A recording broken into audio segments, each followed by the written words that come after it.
Hey, what's going on, guys? Coming at you with a quick updated deck profile, and today I'll be showing you guys my Counter Fairy Demise deck.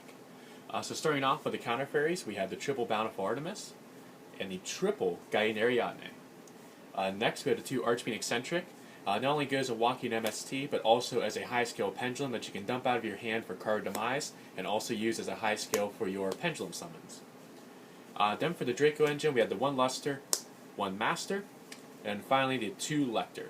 I've been looking at a couple deck profiles over the past couple weeks that have actually topped regional events in foreign countries, Counter Fairy decks. And both of them were playing Thunder King Ryo, which I found kind of interesting. It's a card I personally love, and I still look at as the granddaddy of all anti-meta. But unfortunately, in this meta right now, it's not that great. Decks don't really rely as much on searching. I mean, I could see it being decent against Monarchs, but it's not as good as, say, like the Necros format where it could completely shut down the deck, for example. So that's it for the monsters. For spells, we have the triple card Demise, triple Pod Duality, and the one Upstart Goblin for our draw and consistency cards. Next, we have the two Moon Mirror Shield. This helps us keep our Bountiful Artemis on board, basically make it to where it's immune by battle. It's also pretty decent if you equip it onto another monster, just to where you can beat over anything in battle. Then, of course, it is easily recyclable by paying 500 when it goes to graveyard to put on top or bottom of your deck.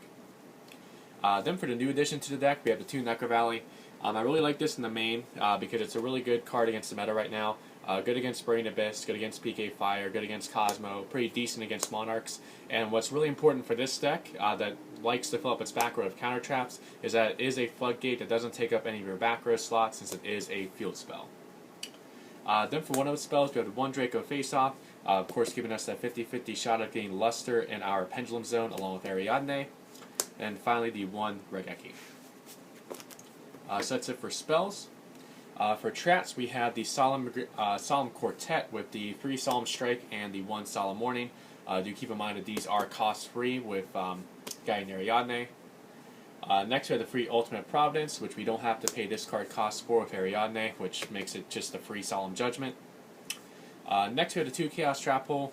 Obviously, pretty good against this meta right now. That's very light and dark heavy. Especially good for the Monarch matchup where Solemn Strike isn't as good because they have Return to get around it. Next, we have the 2 Curse Steel the Forbidden Spell. Even in matchups that aren't as spell heavy, like say PK Fire and Cosmo, they still have key spells that are really good to hit and just keep them from using for the rest of the game. Things like Twin Twisters, Allure of Darkness, Cosmo Town, things like that are still really good to hit. And of course, again, it is cost free under Ariadne. Next, we have a 2 Drastic Drop Off. Drop this down from 3 to 2 because in testing I would see this in multiples a lot and it would kind of clog. Plus, it isn't the best card right now, especially against Burning Abyss and PK Fire, because you can end up discarding one of their monsters and they'll get a plus off of it. So I just brought it down to 2 to, of course, help make room for the Necro Valleys and just so I wouldn't have too many counter traps or too many drastic drop-offs in hand. Then for the final trap, we had a 2-Story Mirror Force, another card that would clog at multiples. It's good for protecting your monsters, good for getting over floaters, but just not a card you really want to see at multiples. So that's it for the main deck. Total of 40 cards. It's 12 monsters, 13 spells, and 15 traps. Now on to the extra deck. So starting off for the Draco extra deck monsters, we have the 1 Ignister, the 1 Dynaster, and the 1 Paladin.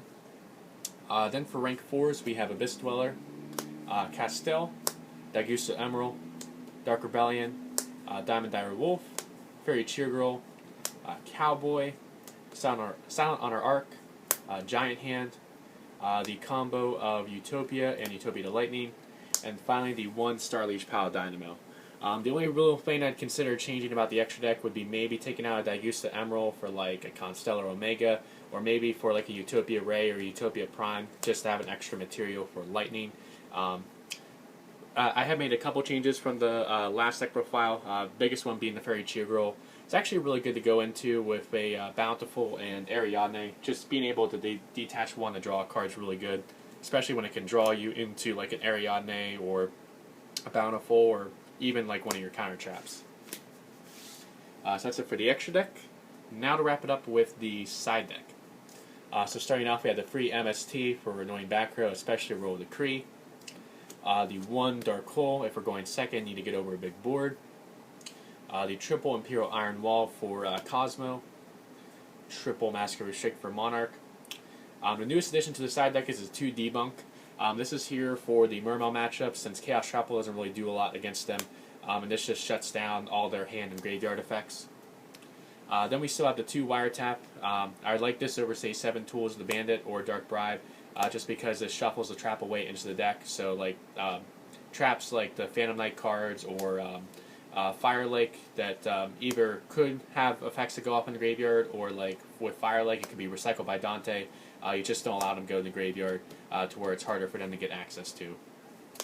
Then for the final side card, we have the 1 Soul Drain. Only thing I really consider changing with the sideboard is probably cutting the Dark Hole and Soul Drain for 2 system downs, and I actually will be getting those in the mail sometime next week, so I probably will be changing that once I do get those in. So that is it for this updated deck profile on Counter Fairy Demise. I do hope you guys enjoyed it. Please remember to like, comment, and subscribe, and feel free to follow me on Twitch as well. My username there is DrewDex if you want to follow me for some live Xbox One gaming. So yeah, let me know what you think in the comment section below, and I'll catch you guys next time.